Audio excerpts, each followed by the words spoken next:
postular a la beca de educación superior año 2023.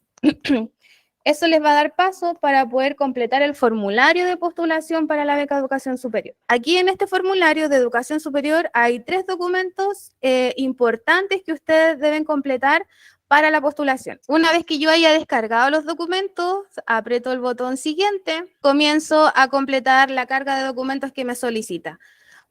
Tengo que empezar con la carga de mi cédula de identidad. Aquí el Sergio nos está ayudando. Y el nombre del documento tiene que decir cédula de identidad, en mayúscula. Los archivos soportan hasta un máximo de 100 megabytes, por lo cual ahí hicimos algunas pruebas con imágenes de alta resolución y ninguna superaba ese tipo de peso, ¿ya? Recuerden que solamente un archivo, si ustedes pueden subir otro, va a reemplazar el que ya está. Entonces, para que sean sumamente cuidados. Entonces, sumamente importante que si no tienen el documento, lo dejen en stand-by, generan el documento y pueden continuar.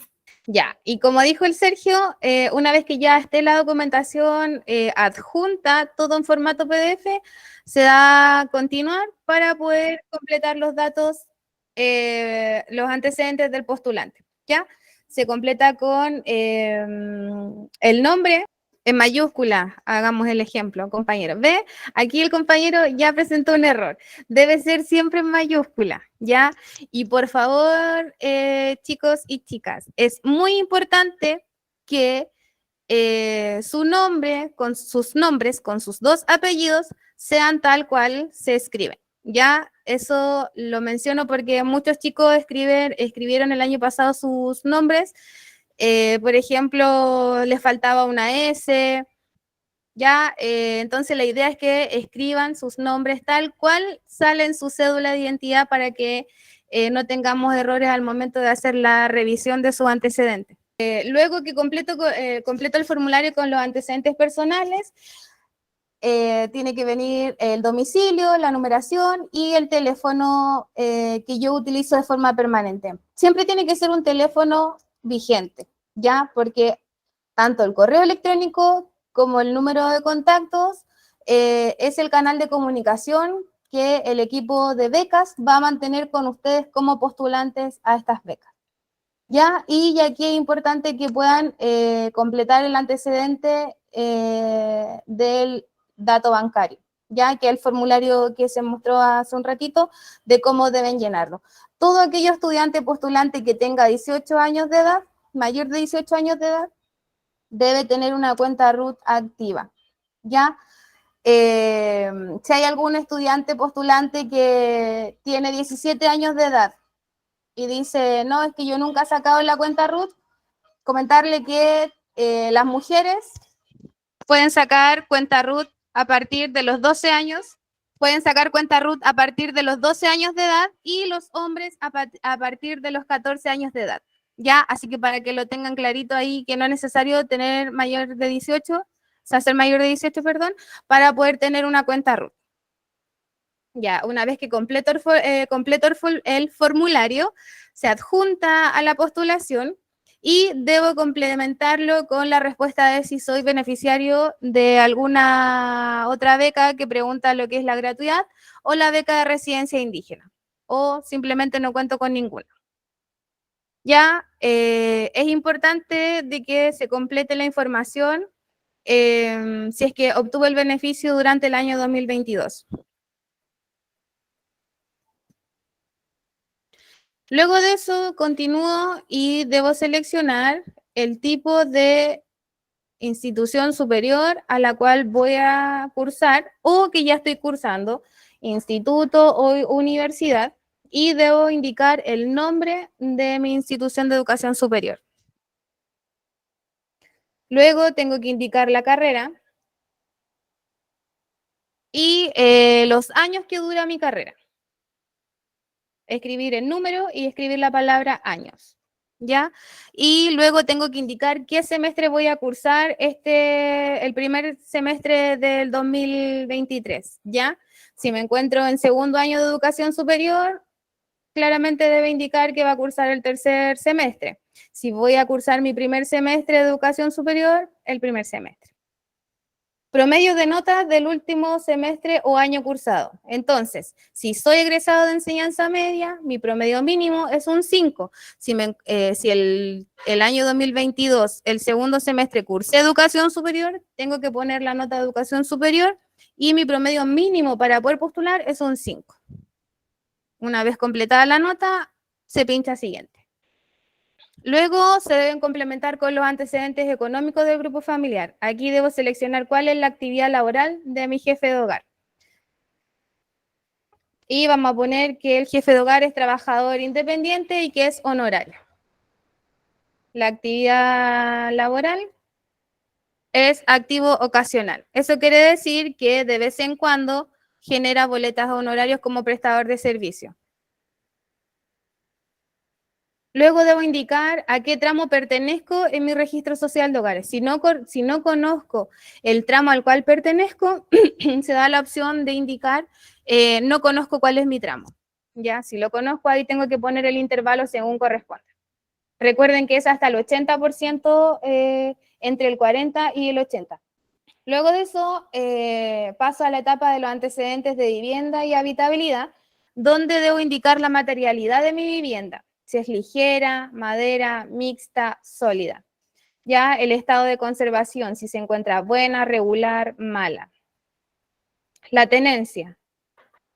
Tenencia se refiere si yo vivo en calidad de allegado, si estoy en un terreno de forma irregular, si soy arrendatario, si soy propietario o soy cuidador. Si soy cuidador de una vivienda, soy usufructuario.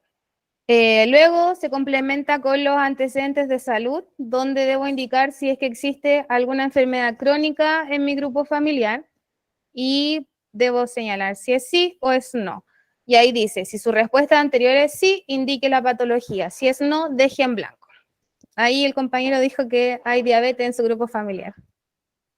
Después debo adjuntar, el documento que acredita la enfermedad crónica. ¿Ya?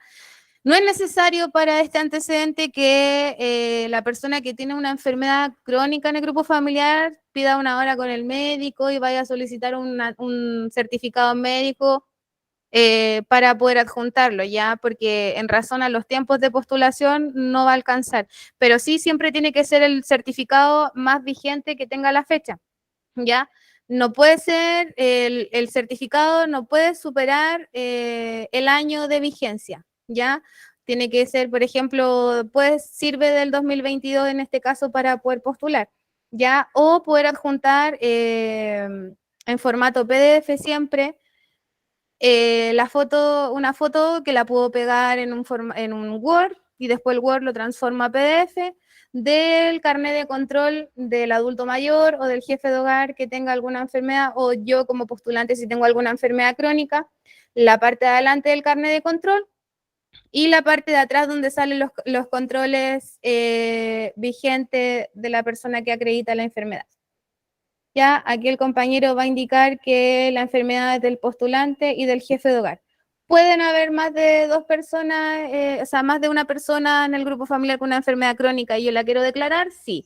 Declaro que yo como postulante tengo una enfermedad crónica y también voy a declarar a mi mamá que es enferma crónica y que tiene diabetes. Ya luego paso a indicar si en mi grupo familiar existe alguna enfermedad catastrófica. Ya patologías que no pueden ser atendidas en el Centro de Salud Familiar CESFAM de nuestra comuna, como por ejemplo aquellas personas que tienen cáncer y que no son, por quimioterapia, no son atendidas en nuestro CESFAM. Ya ahí debo indicar el tipo de enfermedad y lo mismo que la enfermedad crónica, debo adjuntar el certificado que acredite la enfermedad catastrófica. Y indicar a quién afecta esta enfermedad, si es al postulante o al jefe de hogar o ambos. Aquí se indicó que al jefe de hogar. Luego, ¿estas patologías generan gastos permanentes en el grupo familiar?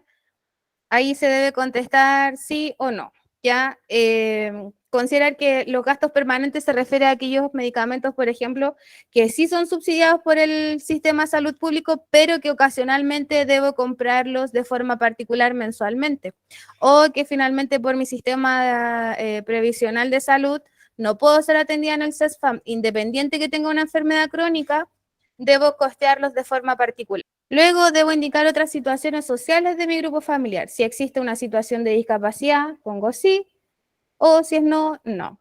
En caso de que puse sí la pregunta anterior, debo adjuntar un certificado, la foto o el certificado de discapacidad que acredite la condición. Recuerden que se debe adjuntar el documento siempre en PDF. Luego debo indicar si es que existe paternidad o maternidad adolescente en la familia.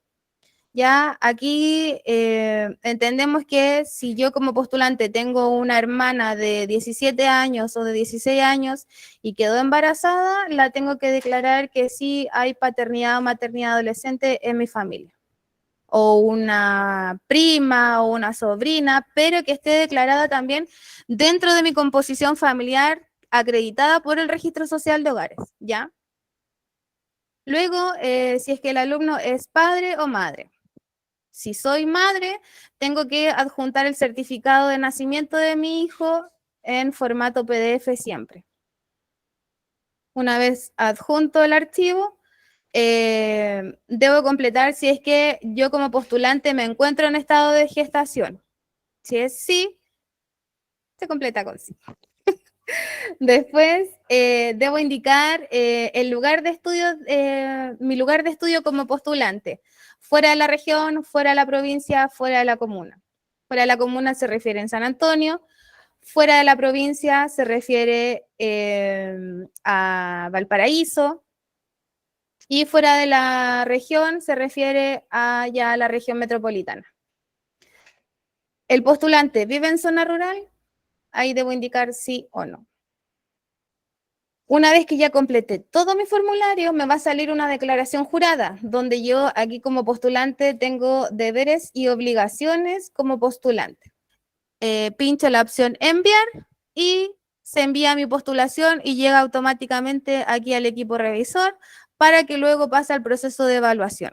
A mi correo electrónico además me va a llegar una copia de la postulación que yo realicé.